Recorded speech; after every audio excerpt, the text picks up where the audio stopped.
Okay, so here are my cyclic servos for the, well, on the tail servo, all the servos.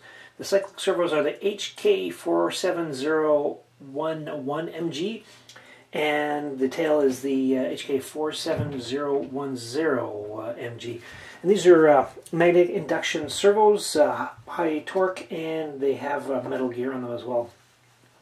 The kit came with the hardware to mount them, kind of. These are the back plates that you screw into, the screws, but you need the little plate to put in the notch on the servo, so the top side, sort of like a washer. And so I had to go and get some T-Rex 600 ones.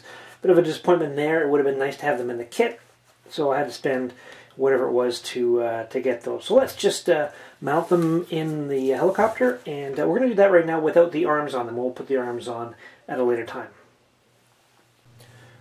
Okay, so this is how it's going to work. As you can see, I've got one of these, the plates. This is the one that didn't come with the kit, and I've put the two screws through it, put some Loctite on those.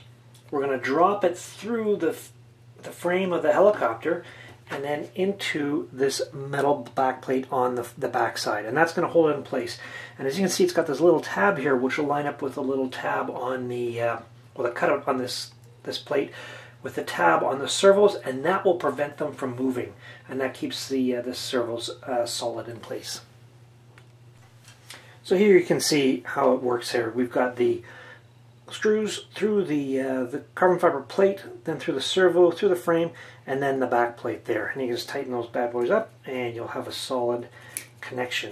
And just as I mentioned before, make sure you use Loctite on the bolts, because it is a metal back plate and you don't want them backing off.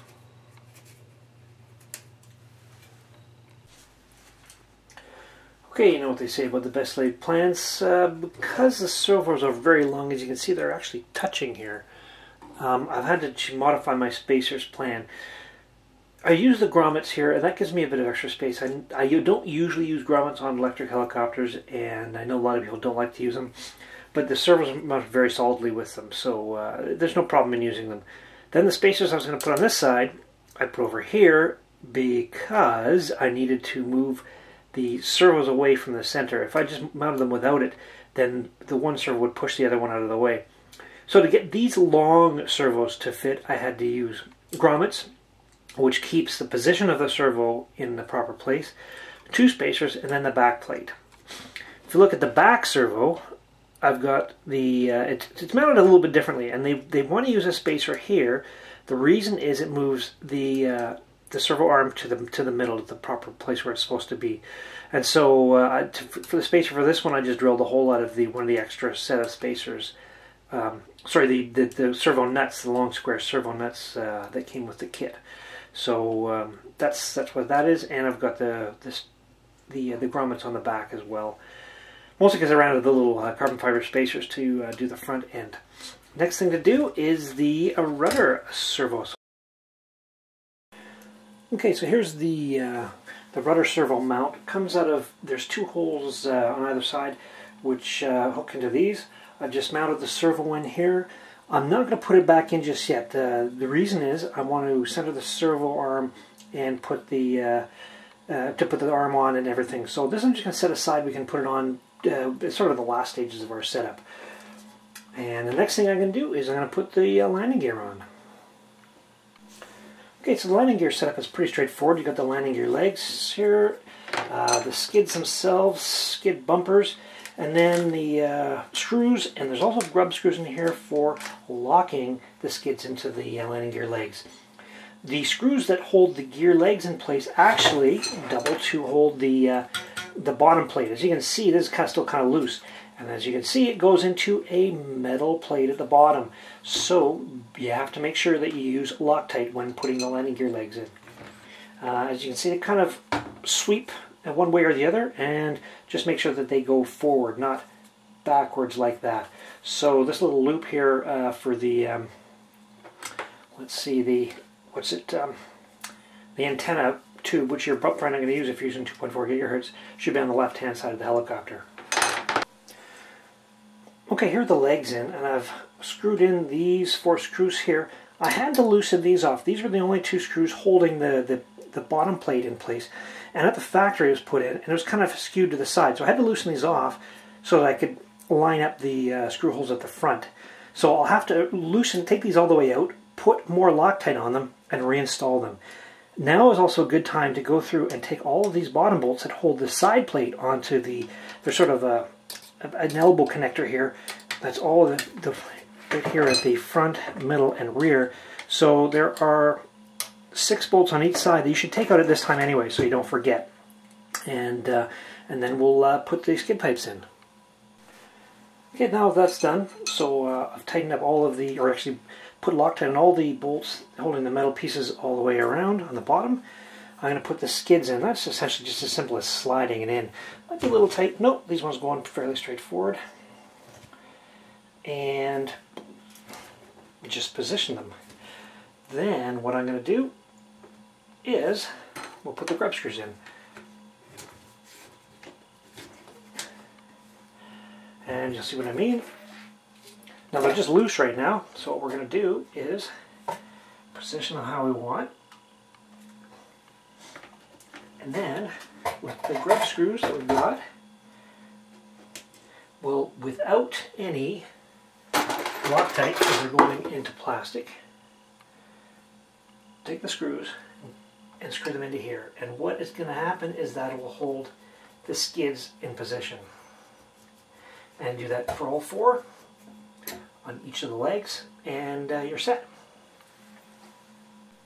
Okay, now I've got the grub screws in, I can put the little rubber bumpers on if you choose. If you don't want to, that's probably okay too. And voila, skids are all done. Okay, next thing we do is we can mount the head. This is fun. So what we're going to do is take the head itself that we've already done all the Loctite on, and we are going to loosen this off. This was just held on with a little bit, so I've loosened that off. This is the little locker thing, and we're going to need our completed gear set here. So, next thing we do is just drop the head in place.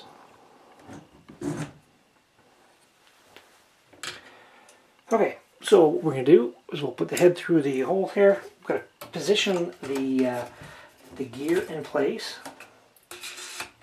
Drop this through until it lines up. Then what we have to do is, make sure I can see here, find the screw hole here. That's the side where the nut goes.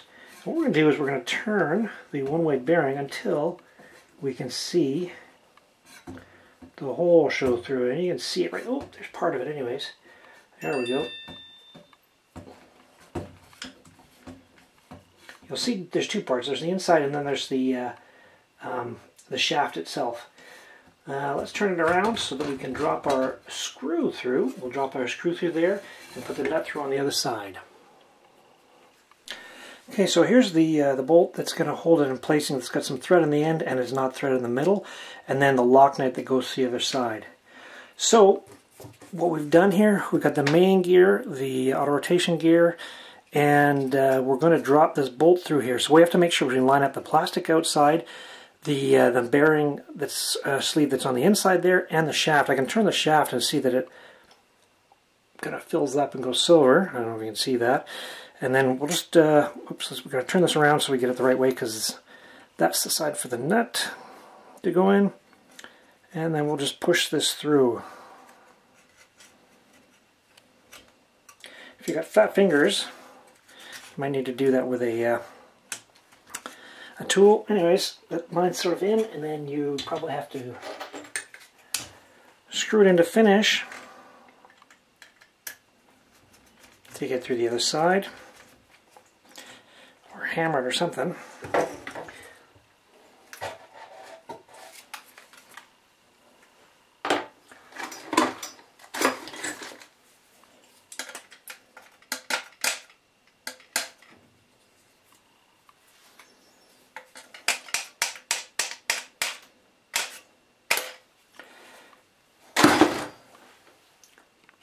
Okay, as you can see on the other side, we can get this nut, this bolt head is almost through. What we're going to do is drop the little, where's my wires here?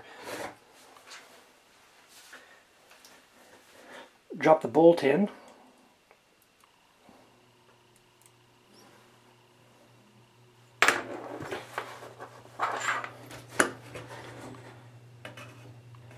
then we should be able to just essentially screw it into place. Sometimes it's fussy to get that bolt in there. There we go. Hold in with my finger. Screw this in, and it should just marry up with that bolt. No Loctite needed here. It's a lock nut.